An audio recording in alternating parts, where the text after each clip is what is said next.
மக்களை எல்லாரும் எப்படி இருக்கீங்க? அதாவது இந்த வீடியோ போட விடான்னு தான் நினச்சேன். ஆனால் நானே உள்ள ரொம்ப டிப்ரெஷனில் இருக்கிறதுனால தான் அந்த வீடியோவை நான் போடுறேன். ஒரு பெண்களை ரொம்ப மனதளவில் காயப்படுத்திட்டு நம்ம நான் சந்தோஷமாக இருக்கலாம் அப்படின்னு சொல்லிட்டு யாராக இருந்தாலும் சரி, அது தப்பான கணக்கு. இப்போ இல்லைனாலும் சரி 10 வருஷம் கழிச்சாவது அதுக்கு நீங்கள் உரிய தண்டனையை பெறுவீங்க. அது ஆணாக இருந்தாலும் சரி, பெண்ணாக இருந்தாலும் சரி.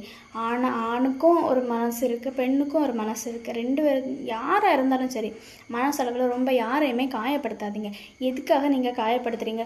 நம்ம ஒரு தப்பு பண்ணிட்டோம் அப்படிங்கிறம்போது நீங்கள் என்ன தண்டனை கொடுத்தாலும் சரி, தவறே பண்ணாமல் ஒருத்தங்களை இழிவாக பேசுகிறதும் சரி, அவமானப்படுத்துகிறதும் சரி, நீங்கள் தாழ்த்தி பேசுகிறதும் சரி, உங்களை விட தாழ்த்தி நினைக்கிறதும் சரி, அது ரொம்ப தப்பானது. கடவுளுக்கு நிகர் எல்லாருமே சரிசமம் தான். சரியா? கடவுளுக்கு அப்புறம்தான் எல்லாருமே. இப்படிங்கிறக்கும்போது வாழ்க்கையே முடிஞ்சிடும். அதுக்கெல்லாம் ஏன் இப்படி?